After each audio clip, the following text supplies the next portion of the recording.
Yoğurdumuz hazır hale geldi. Market sütü ile yoğurt yapılır mı diye düşünen arkadaşlar varsa hala artık bu şüphenizi giderebildik. Çünkü ben bu yoğurdu her hafta bazen 15 günde bir mutlaka yaparım. Sürekli evde kendi yoğurdumu kendim yapıyorum. Geceden sabaha kadar yoğurdumuzu mayalandırdık. Örtüye sarılı kaldı fırının içerisinde. Kapalı bir fırında, bazen çünkü böyle yorumlar da geliyor, fırın açık mı kapalı mı diye. Fırın tabii ki kapalı, soğuk fırında. Ee, Çıkarttıktan sonra da sabah kapağı ağzı açık bir şekilde tenceremizin buzdolabına koyduk. Buzdolabında da 6 saatten fazla kaldı bu yoğurt ama normalde 6 saatte yeterli geliyor. Ben çünkü şu an ancak fırsat bulduğum için bu videonun bitişini yapabiliyorum. Şimdi tenceremi de şöyle bir yaklaştırayım yine de. Bakın, herhangi bir sulanma yok. Kalıp gibi gayet güzel bir şekilde yoğurdumuz tuttu. Her zaman olduğu gibi. Tabii ki yoğurdu aldıkça alttan biraz sulanma olur. Çünkü bu doğal, orijinal prebiyotik bir yoğurttur. Ama tabii ki öyle bazı yorumlar geliyor. Hani çok aşırı sulu oluyor yoğurdum, çok akışkan oluyor, sünüyor vesaire. Böyle şey benim tarifimde olmaz. Her zaman da yoğurdu tahta kaşıkla alın. Demir kesinlikle kullanmayın. Aldıktan sonra da etrafını düzleyin ki sulanma olmasın. Şimdi şöyle sizin görebileceğiniz açıdan şöyle geriden alıyorum. Bismillahirrahmanirrahim. Şöyle cam bir kase seçtim ki rahat bir şekilde görünsün diye. Bakın, yoğurdum mükemmel bir şekilde tuttu.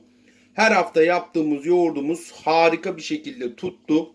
Şöyle kaşığımı da çevireyim. İçerisine de kasemin bakın koyuyorum. Şimdi aldığım yeri de göstereyim size. Yoğurdu. Bakın, birlikte yoğurtta herhangi bir sulanma yok. Market sütüyle çok rahat yoğurt yapabilirsiniz ama tabii ki şu da var. Bazı aldığınız süt aynı tarife göre yapıyorsunuz ve güzel olmuyorsa o sütün markasını değiştirin. Onu da belirteyim. Deneyerek size en uygun sütü markasında bulabilirsiniz. Tabii ki imkanımız olsa da, hani ineklerimiz olsa, hani keçilerimiz ya da koyunlarımız olsa kendi sütümüzü kendimiz sağsak, ama İstanbul'un göbeğinde böyle bir imkanımız yok. Ee, Bu şekilde market sütüyle, günlük sütle nefis yoğurtlar yapabilirsiniz. Lütfen bakın, çok emek veriyorum. Beğenmeyi unutmayın. Bir saniyenizi, bakın sadece bir saniyenizi ayırıp yukarıdan beni takip alın. Sizler de bize destek olun ki daha güzel işler yapalım. Bu kadar emeğimizin karşılığı olarak bir beğenmeyi ve yukarıdan takip etmeyi unutmayın. Çünkü biz her gün saat 12'de yeni pratik tariflerle karşınızdayız. Bugün market sütüyle evde yoğurt nasıl mayalanır, yoğurt nasıl yapılır bunu gösterdik. Herkese merhaba. Bugün market sütü ile kalıp gibi yoğurt nasıl yaparız? Yoğurdumuzu nasıl mayalamalıyız? Tüm püf noktalarıyla sizlere bunu göstereceğim. Her hafta yapmış olduğum bir yoğurt tarifidir bu. Videolarda aşağıya doğru indiğiniz zaman kalıp gibi yoğurtlarımın yapımını ve detaylı olarak püf noktalarını yine daha önceki tariflerde de görebileceksiniz. Yoğurdunuzun ekşimemesi için ve yoğurdun kalıp gibi olması için, çok lezzetli bir yoğurt elde edebilmek için de püf noktaları yine bu videoda bulacaksınız. Bu yoğurt tarifimizde arkadaşlar BİM marketten almış olduğum doz sütleri kullanacağım. Çünkü gene bana gelen mesajlarda BİM'deki bu doz sütte daha çok yapmaya çalıştığınızı görüyorum. Şimdi ilk litremi tencereme alacağım. Ben 5 litre sütten yoğurt yapacağım arkadaşlar. Bu birinci litrem. Bu ikinci litrem. Şimdi diğer şeyleri de açayım. Üçüncü. Dördüncü. Bu da beşinci. Tüm detaylarını gösteriyorum ki net anlaşılsın diye. Şimdi diğer sütlerimi de ilave ediyorum. Lütfen videoyu atlamadan, ilerletmeden izleyin ki arkadaşlar tüm püf noktalarını görün. Zaten bir defa izlediğiniz zaman kolaylıkla anlayacaksınız ve bundan sonra yaptığınız tüm yoğurtlar asla sulanmayacak, ekşimeyecek. Ve bazen bana yorumlarda şu geliyor, işte yoğurdum böyle sünüyor diyor. Öyle bir şey de olmayacak arkadaşlar. Ben bu yoğurdu her hafta yapıyorum. Doğal, prebiyotik bir yoğurt tarifidir ve çok da lezzetlidir. BİM'in doz sütüyle de defalarca yaptım. Market sütüyle nasıl yoğurt yapılır, nasıl mayalanır, tüm aşamaları bu videoda detaylı olarak göstereceğim. Şimdi 5 litre sütümü koydum. Şimdi ocağımın altında yakacağım. Ocağımı yaktım. Tenceremi de şöyle bir ortalayayım. Şimdi sütüm arkadaşlar ocağım orta ateşte, sütümün fokurdayana kadar kaynamasını bekleyeceğim. Şimdi süt kaynarken bir işiniz olur. Herhangi bir mutfakta olmazsınız. İçine bir tahta kaşık ekleyin ki süt kaynadığı zaman taşmasın. Tahta kaşık zaten çoğunuz biliyorsunuzdur. Bunu engelleyecektir. Kaynarken de arkadaşlar tabii ki de böyle arada alttan da bunu karıştırın. Şimdi sütümüzün ilk aşamamız burada şu. Fokurdayana kadar kaynamasını bekleyeceğiz. Arkadaşlar bir 15 dakika kadar geçti. Gördüğünüz gibi sütüm orta ateşte güzel bir şekilde fokurdadı. Şimdi sütün altını kısıyorum. Kısık ateşte bir 15 dakika kadar daha kaynatacağım.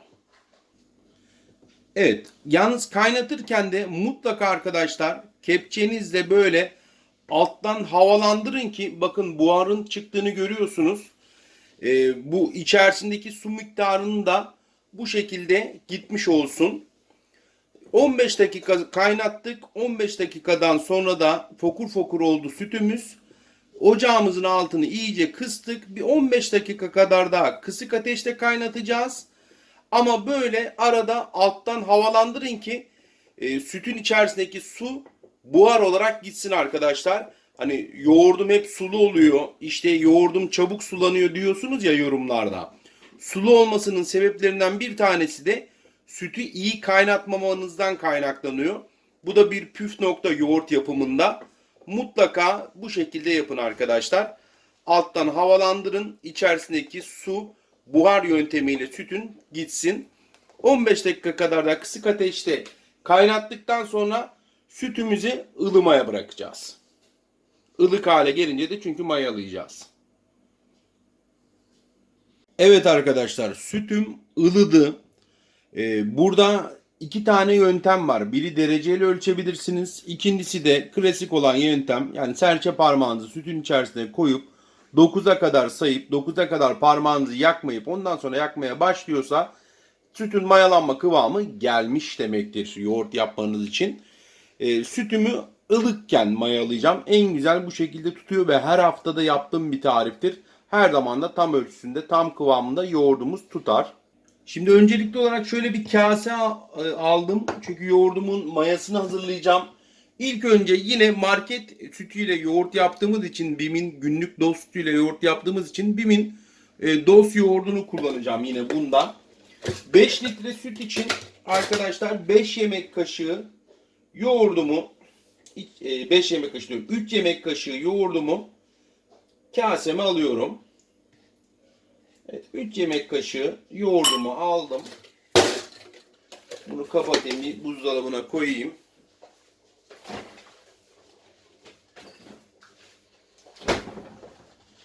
Yoğurdumuzun mayasının daha çabuk aktif olması için bir küp şeker koyacağım içerisine.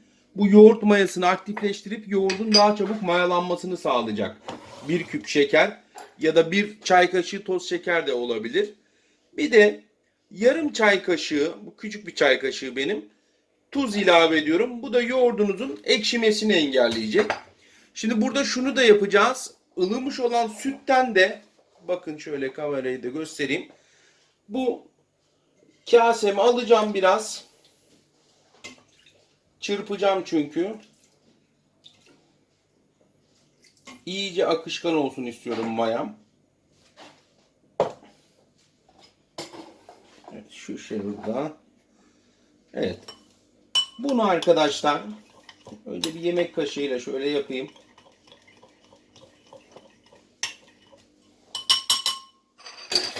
Şimdi çırpıcı yardımıyla bunu iyice çırpacağız. Güzelce çırpın ki iyice akışkan hale gelsin.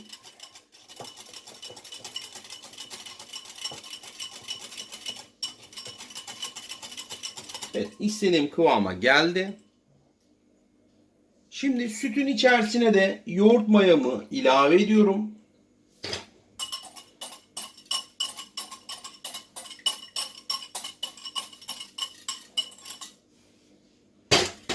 Şimdi sütü kaynatınca arkadaşlar, bilmiyorum aranızda yapan var mı? Böyle fokur fokur kaynıyor ya, hemen bir cam bardağa doldururum. Sütü içerim bal ya da şeker koyarak.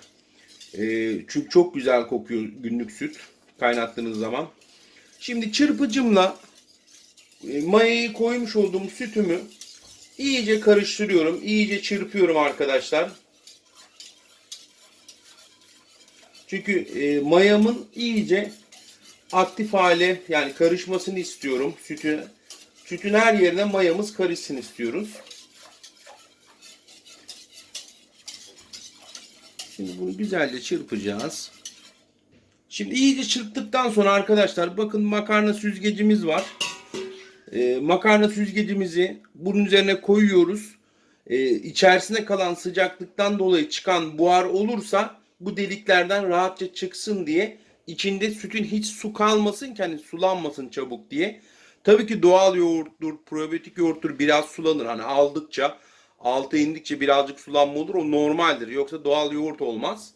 Ama az sulu, yani olabildiğince minimum su seviyesini tutmak için, içindeki suyun tamamen gitmesi için mayalanma aşamasında da böyle bir makarna süzgecini koyun. İçinde oluşan sıcaklıktan dolayı çıkan buhar bu deliklerden çıkar. Yoğurdunuz daha güzel tutar. Şimdi ben bunu da saracağım. Daha sonra da Ankara fırınımın içerisine koyacağım. Şu an İstanbul'dayız. Saat 6'yı geçmiş. Sabaha kadar bu şekilde tutacağım. Sabahta ağzı açık bir şekilde tenceremi buzdolabına koyacağım. 6 saatte buzdolabında ağzı açık bir şekilde dinlenecek. Zaten kalıp gibi de bir yoğurt olacak. O aşamasını da göreceksiniz. Şimdi ben bunu sarıyorum. Umarım beğenmişsinizdir. Sizleri seviyorum. İzlediğiniz için de süpersiniz. Görüşmek üzere.